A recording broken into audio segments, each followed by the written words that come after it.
Okay. Hi guys, I'm Lady Falana, CEO and founder of Endure Entertainment. When you think of clean entertainment, think of Endure Entertainment. When you think of Endure Entertainment, think of clean entertainment. The Endure Entertainment television personalities, we are the A-Team. We're more than just a team, we're family. Look at all of the different syndicated podcast directories we are on. Go ahead and download those apps so you don't miss our shows on the go. Endure Entertainment LLC started October 2021. Now we're in 17 countries outside of the United States.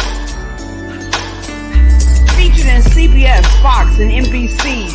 Gospel Choice Music Awards nominated for Independent Broadcast Network of the Year. We do more than just TV. We also do virtual concert extravaganzas. Our last one this past January was off the chain. You can look at our shows, virtual concert, and TV 24 hours a day, 7 days a week at EndureEntertainment.live. Radio. Next coming up is going to be the radio station of the year on Endure Entertainment. Ever thought about having your own show, television, radio? Would you like to get some exposure with your radio edited version of your performing artistic abilities? Take a look at Endure Entertainment.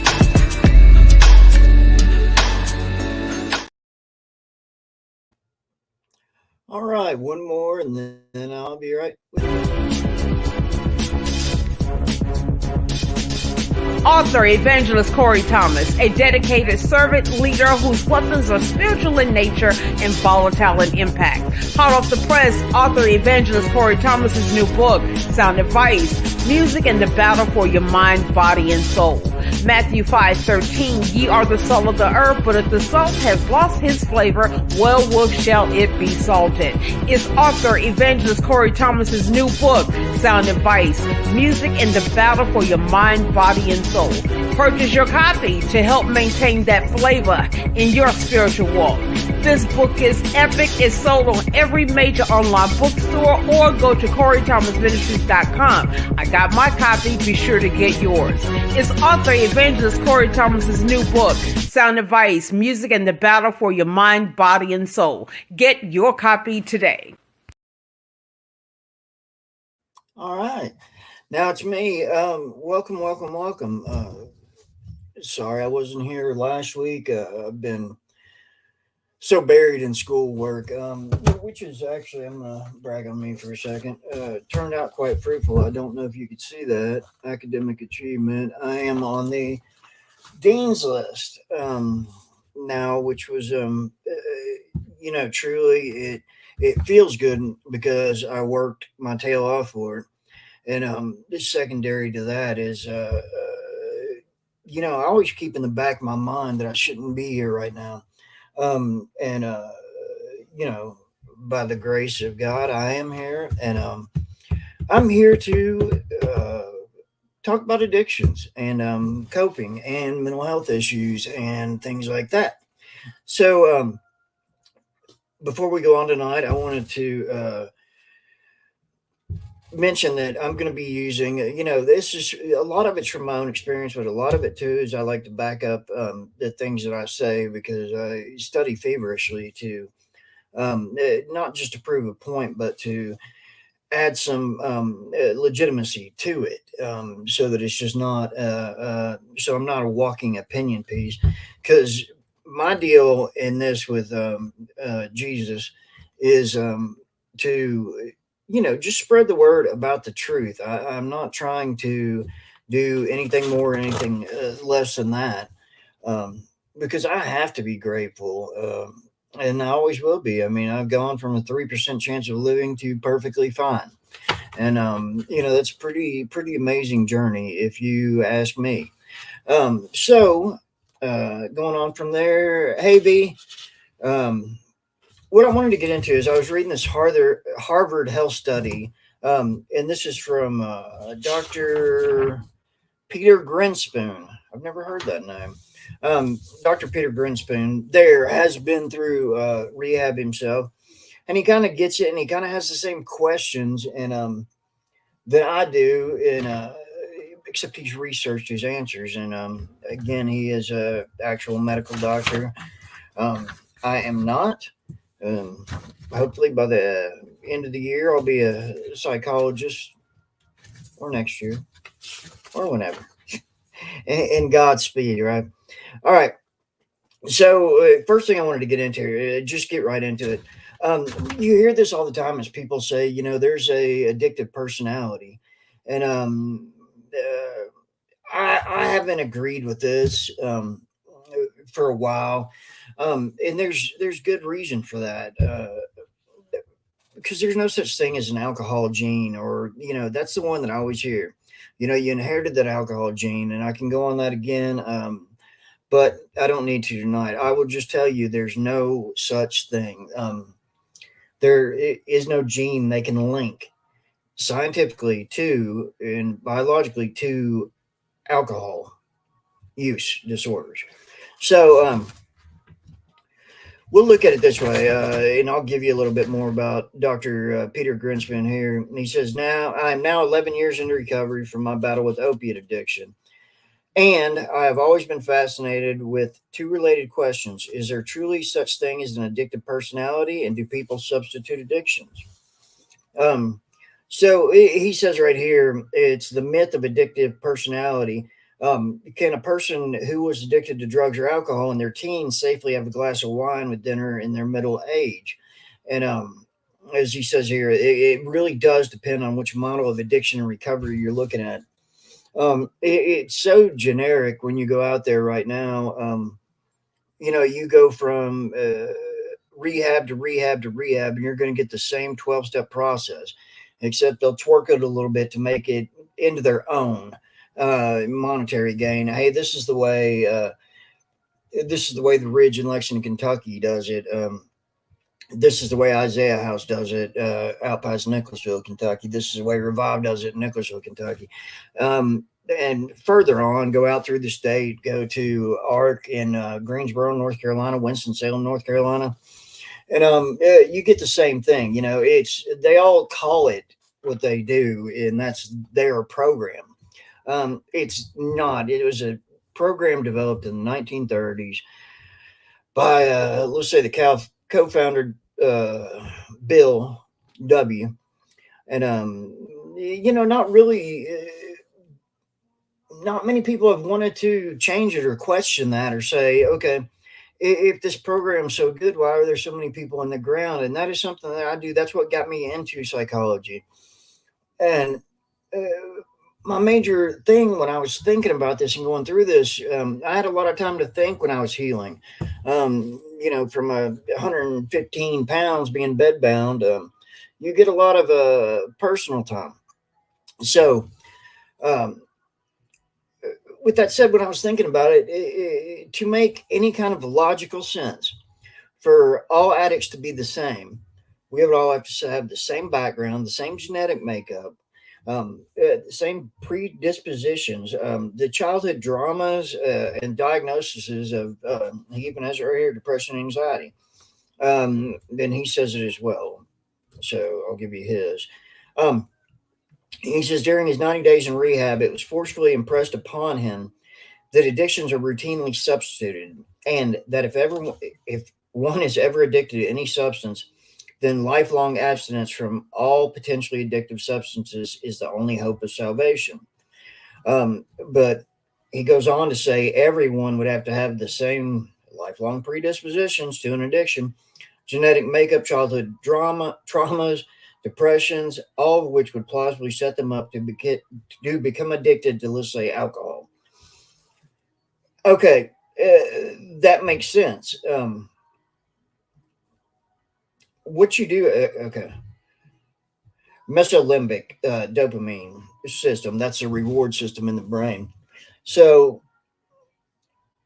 you would have to say that alcohol and heroin and let's say cocaine are all going through the same pathway, and that's your pleasure and your reward system.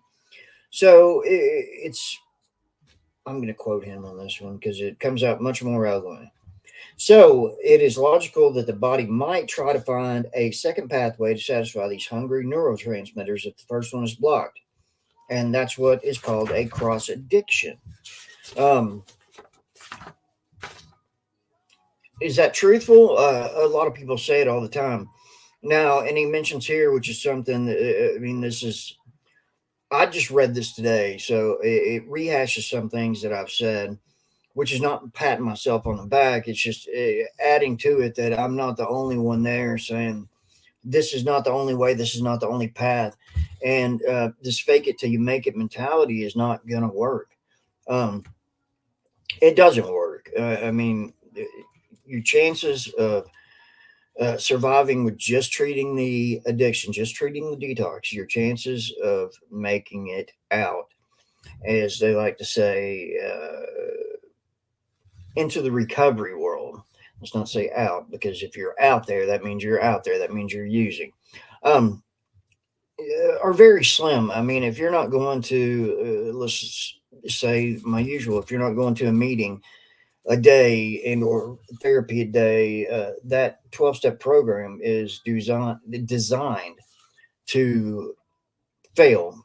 You're fed with all this about the cross addiction, so on and so on, and that an addict is an addict is an addict is an addict. Um, and again, that's not necessarily true. And he says, while he was in rehab, I was actually told a lot of other things that turned out to have no basis in scientific evidence. For example, I was told on a daily basis that a drug is a drug. The mentality doesn't allow for there being a difference between, for example, the powerful opiate fentanyl, which kills thousands of people a year, and buprenorphine, Suboxone. I should have said that, which is widely accepted treatment for opioid use disorder. I will say this: I don't. With Suboxone and a paper I wrote last semester. Suboxone is it depends on the program you're using. You know, everybody likes to say, okay, we've got a MAT program, but how regulated is that MAT program? That means medical assisted treatment.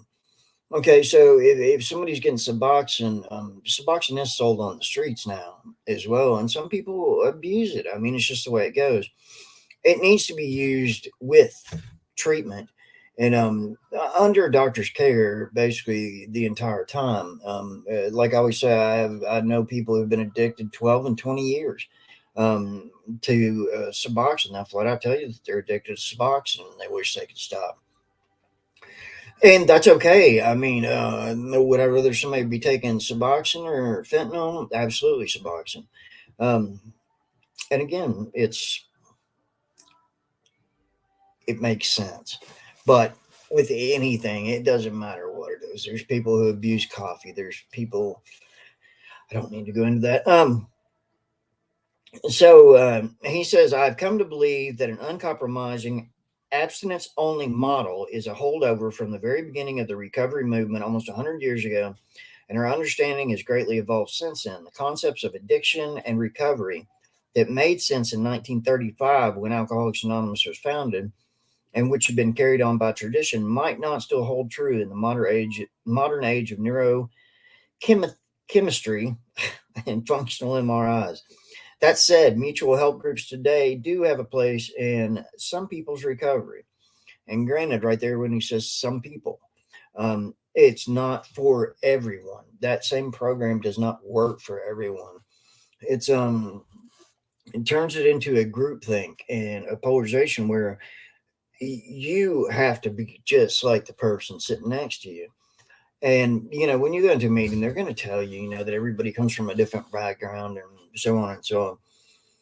Yeah, I get it. But then you still pigeonhole issues a lot of times. And it's just an archaic way of thinking. And again, I'm not the only person that goes this way with it because when you go into the title of this tonight, the difference between recovery and recovery is when you're going to stay in recovery for the rest of your life. It's considered okay. you're in remission, but you still got that alcoholic gene or addict gene in you that's gonna, flare up at any moment. And that really depends on your mentality mindset. And I'm not here selling anything. This is advice I give for free. And you don't have to be in recovery for a lifetime. You can be recovered, but you have to be willing to be recovered. This is like going to an old what would I call it? I don't know, a revival, but you're healed, Benny Hinn, um, type thing. If you're going to get upset, and every time you get upset, you're going to have the mindset of saying this was, so much easier to deal with life when I was, getting messed up and so on and so on. You're going to stay that way. And it's just the way it is. Where is that? Okay. One study published in the Journal of American Medicine showed that in 2014, as compared with those who do not recover from substance use disorder, people who recover have less than half the risk of developing a new SUD or substance use disorder. Contrary to clinical lore, meaning myth, achieving remission does not typically lead to drug substitution, but rather is associated with the lower risk of new substance use disorder onsets. This is debatable. Um, this goes back to, is a drug a drug? If I was physically addicted to alcohol, and does that mean I could never, for lack of a better term? Oh no, I get a better term. Does that mean I could never smoke marijuana even if it was medically prescribed to me? No, it doesn't. It's a mindset, and the substitution thing's a myth too. But it's so ingrained in there that it's a messy, man. It's a messy topic. Um, but again, it's important when I said at the beginning there with you just don't.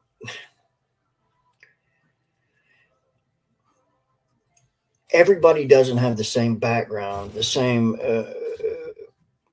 biological makeup. I mean, the same traumas, the same depressions, the same anxieties.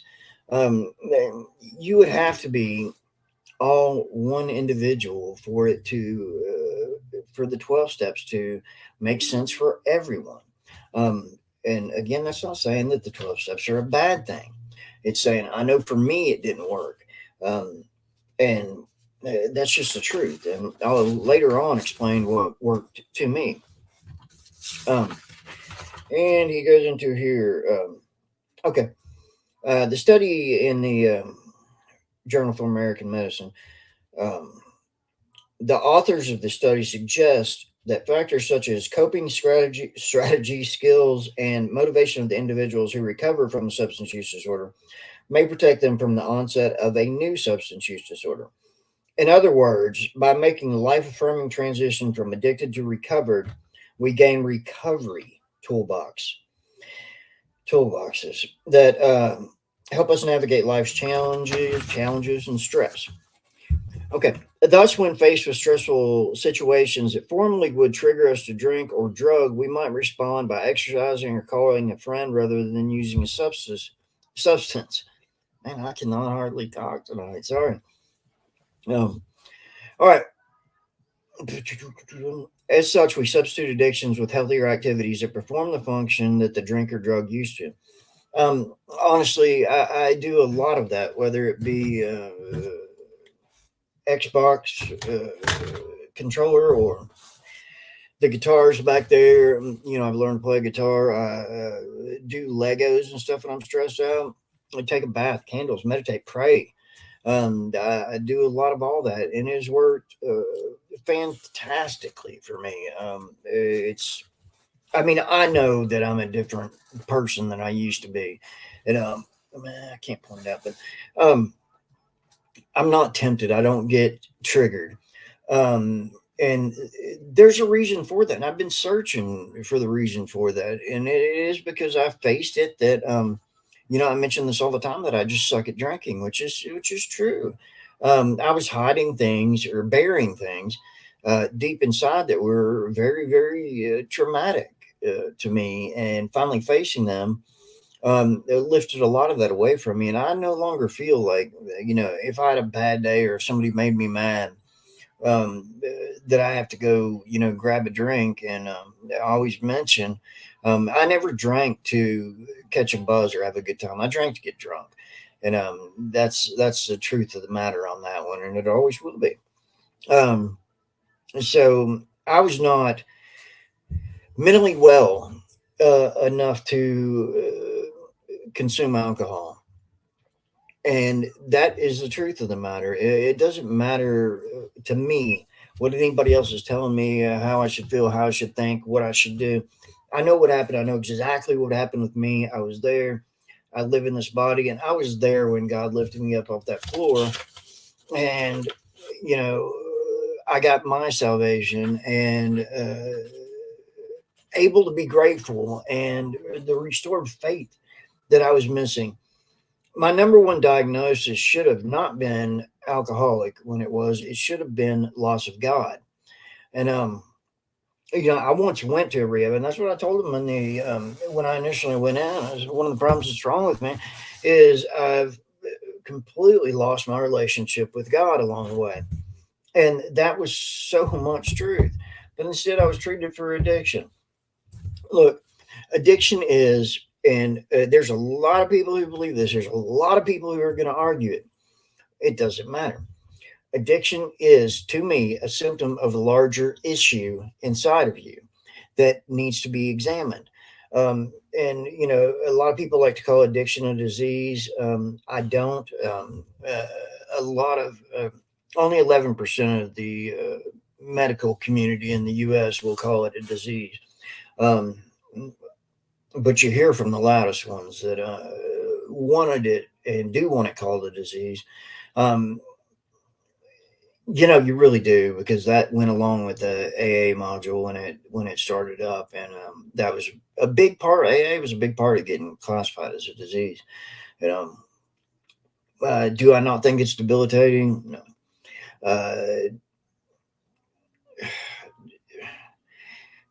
It's tough. I went through it, and once you go so far, it's like the author Hunter S. Thompson once said, once you cross that edge, you're the only one that really knows what it's like. And it's the truth, because I became physically addicted to alcohol, which is a miserable experience.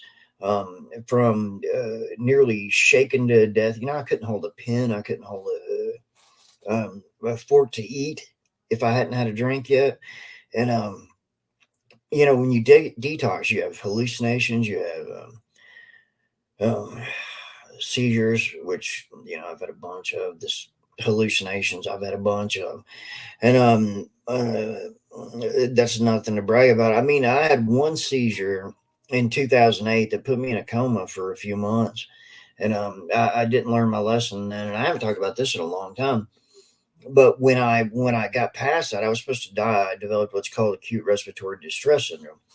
And it's I think 95% mortality rate. 85% mortality rate. That means you got a 15% chance of living. So somehow, some way, I made it through there, and they had told my sister in the beginning to, go ahead and make arrangements to put me in a convalescent home or plan a funeral, because it's going to be one of the two things, basically. And I came back from that. But when I came back from that, was I grateful? No. I turned that into, with everybody telling me, gosh, you're tough. God, you're a survivor, and so on and so on. I turned myself into a superhero. Look, if that didn't kill me, so I can drink more, right? Every time I get ticked off about something, I can drink more. And trust you me, I'm one of those people who gets annoyed. I got annoyed with all the stuff that was going on in the White House previous to Biden. I get annoyed with the stuff that goes on right now. And I like to be active in activism, but what we need to understand and going out there is he goes in to talk about Anthony Bourdain, who I don't know if that's the best example. He did end up committing suicide, but under controlled, he used to be a cocaine and heroin addict, if I remember that correctly. But anyway, in controlled situations, like on his TV show and so on, I mean, he would drink and smoke marijuana, but never drank at home, never drank alone, never drank to cope. None of that. I can't find it in here, but I'm pretty sure he mentioned it. Um, uh, does that mean I can drink? Yes, would be the answer. Is anything stopping me? Yes. My self awareness, my promise to God. That's accountability that you can't get in a system with a sponsor or my sponsors, Jesus. It's the only way I can put it. um I don't throw religion in people's face. I don't try and bang their head over it with the Bible. But when I talk about my story, and I mean it, my salvation was Christ. So when everybody says, my miracle, Goodloe, you're a miracle, you're a walking miracle, used to annoy me, but now the people that used to say that, now, getting this little tizzy about, you know, is my story embellished, so on and so on. It's not. I put all my medical records up on the Facebook place there the other day if anybody cares to look at them. But I don't really want to get into that. It's when what they take away from that, when somebody tries to discredit or discount me because they don't like that I'm against the grain. Um, it's a denial of God's miracle, which means that I'm going to have to tweak this around some to get back to what brought me here in the first place. I should have been dead almost 2 years now, and I learn something every day. I would have never imagined how tough the school journey this time would be, and it's because it's so much different than when I was younger, and you know, it's now I bust my tail to get it right, to learn it. If I don't understand something, I'm not looking for a quick way around it, or I'm not looking for, okay, does this get me past an F? I'm looking for actually knowing it. The same as when I read the Bible now. I was just mentioning to a really close friend of mine the other day, who's gotten back into Bible study. And it's not necessarily going to be the same way you read it now that it was when you were 18, 19, 20. And and that's why they call it a living Bible. I mean, a lesson in hand right there. So, um, uh, okay. Um, okay, right here it is. So the unhappy 18-year-old who is struggling is not the well-adjusted 50-year-old who has worked through many of their problems or who has improved their life circumstances. Vulnerabilities can improve over time. People aren't static, which is what reminds us to never give hope when dealing with someone with an addicted loved one. And that's the hard part. And this goes on to say, no matter how dire the circumstances, um, a lot of people don't. This would fall into the social category of social justice and self awareness. Um, it's simple things like I know right now, in going into the professional life that I'm going into, that I can no longer say alcoholic or drug addict or alcohol abuse or substance abuse. Um, those are not considered very okay anymore, and basically because they're so stigmatized.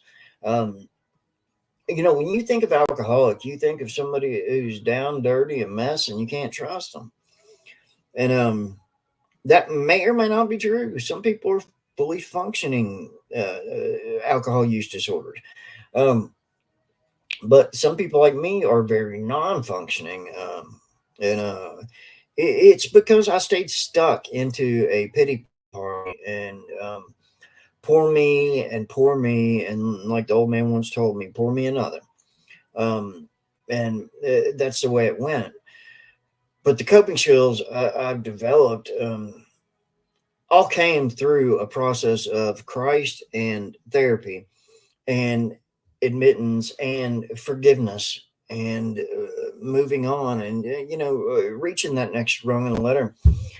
Should have taken. I have a sister who does not have any use disorders, but I mean, she's kept climbing her entire life, gives it all back, and she's way high up there in medical stuff now. But she keeps going and she keeps giving back and keeps giving back. It's a phenomenal thing to do. When we stop growing is when we fail, fall. However you want to look at it. I look at it as I failed myself, I failed Christ, and I failed my deceased mother, and so on and so on. You can do that all day long, but if you don't take any actions, that's what's different with me in this walk than a lot of people that I used to be involved with. Is my actions speak for it. I'm pushing to find another way so that we can get down to the nitty gritty of it, which is when I start doing taking patients here one day. Is I really do believe this, and not as much believe it now as I know it. Is that every addiction is going to be a case by case basis. We can't treat everybody in a group setting with a groupthink mentality and expect it to work for everyone. Now, is individualized therapy going to work for everyone? No. It's up to the individual every time if they're there for it. If they're there because they're forced to be there, they're not there for it. It's, when you go to a 12-step meeting, no matter which kind you go to. I mean, it can be Celebrate Recovery, it can be Alcoholics Anonymous or Narcotics Anonymous, Overeaters Anonymous, um, and Sex Addicts Anonymous. I mean, all of them. If the person's there because they have to get a court paper signed, they're not there. Majority of the time, they're not there for help. They're there because it's either there or jail. And a lot of that goes on at the rehab facilities now as people are getting out, doing some of the worst things and then getting out of the jail to be on an ankle bracelet in rehab. And honestly, they're just, a lot of them are just a distraction to the reality of it all. And, I used to, what I was trying to be brainwashed into was the fact that I turn the other cheek. People will keep doing wrong. People will keep doing wrong. It's okay. Turn the other cheek. That's not. I find it disturbing when people can take a Bible verse and turn it into something to fit their own narrative, and it just gets old. That's all I can say about it. But I'm giving you real advice, good advice, and I am living proof of God's miracle, because it was when I prayed that one day almost 2 years ago.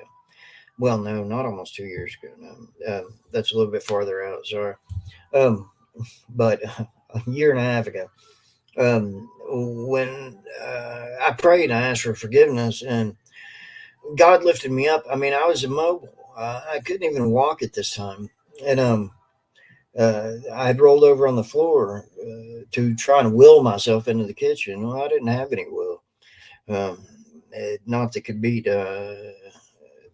not that could beat God's decisions, and so when I got up and I started moving forward, with Christ and through Christ, that's the main reason that I am recovered.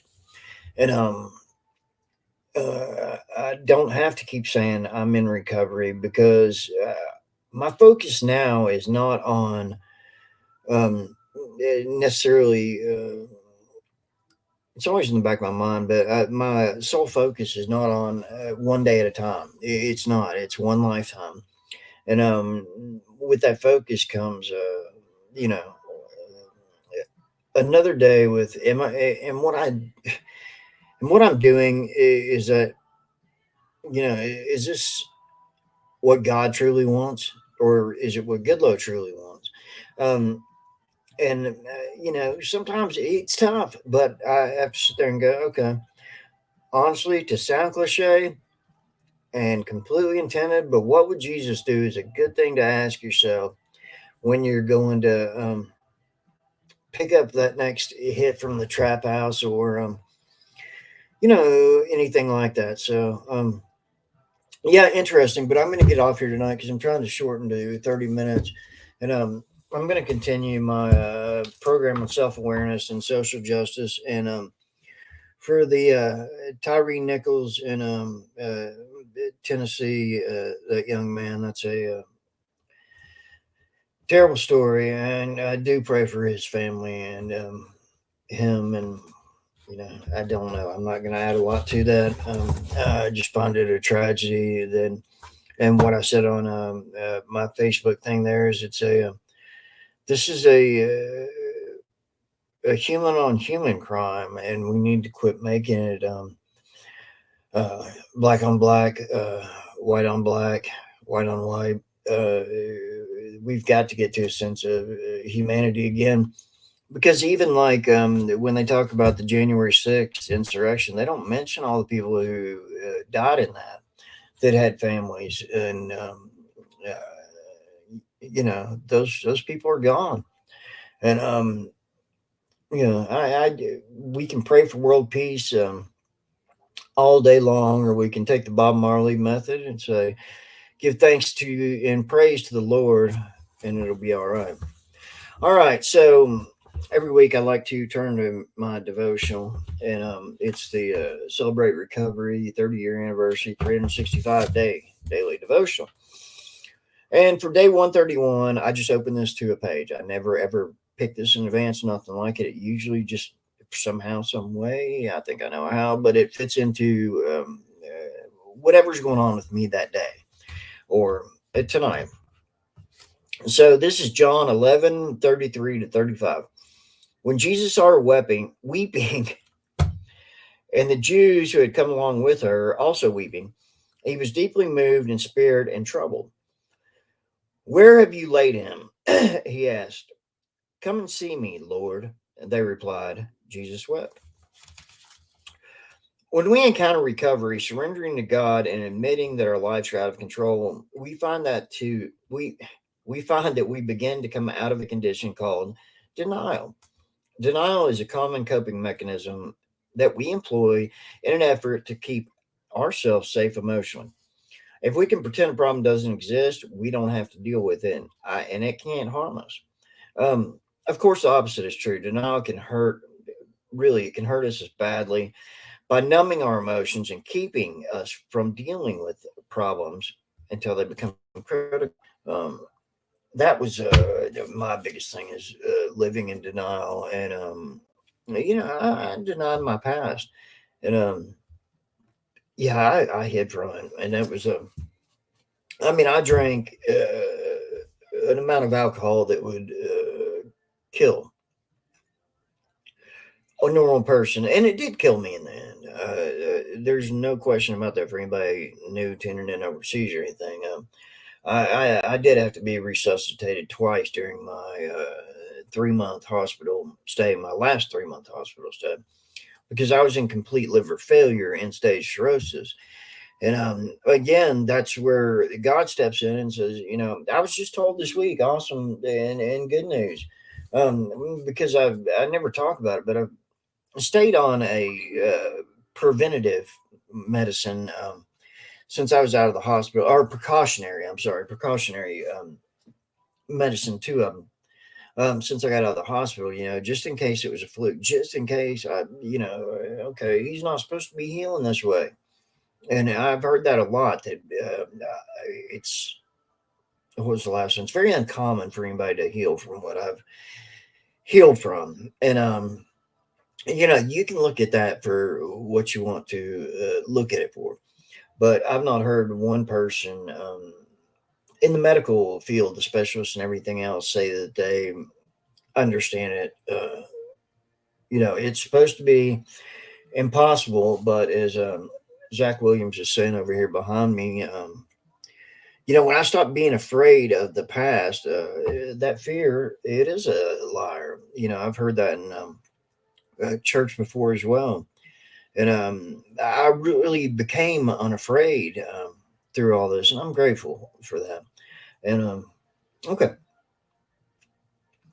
Denial manifests itself in many ways. Some people turn to shopping, sex, drugs, overeating, inappropriate images, risky relationships, anything that can keep us from facing reality. These problems are then added to the underlying problem, and we are in even more trouble than we were before. In the book of John, we read that Jesus had lost a friend, a man named Lazarus. This man and his two sisters frequently invited Jesus to stay in their home when he was in the area. When Jesus arrived, the two women are crying. He didn't ask them to deny their grief and pretend that they weren't grieving. Just the opposite, he wept along with them. It's always better to face things squarely than to sweep them under the rug. Prayer. Father, it's natural to want to sweep the bad stuff under the rug, but that's not how you taught me. That's not how you taught me to deal with unwelcome circumstances. Thank you for teaching me to deal with the things squarely. In Jesus' name, we pray, amen. That is what I was saying tonight. The most important tool in all this, next to Christ Himself, is your ability and willingness to face your fears. And with that, I wanted to mention this too. This is a book called Eight Things I Wish I Knew Before I Said I Do. And you can't see that really clearly because I couldn't do that. But it's by David Kibler. And he is a pastor at Catalyst Church in Nicholasville, Kentucky. I've made it through about 2 chapters of this so far, and it's a really killer book. And I'll see if he's made up a commercial sometime. But David is a neat guy. He's a good pastor. He tells it like it is, and he's just straight up about everything as they come, and you can answer anything more in the Word of God. So, with that said, I'm out of here. I thank you all. I thank Endure Entertainment, um, and I will see you all next Saturday night. Until then, adios.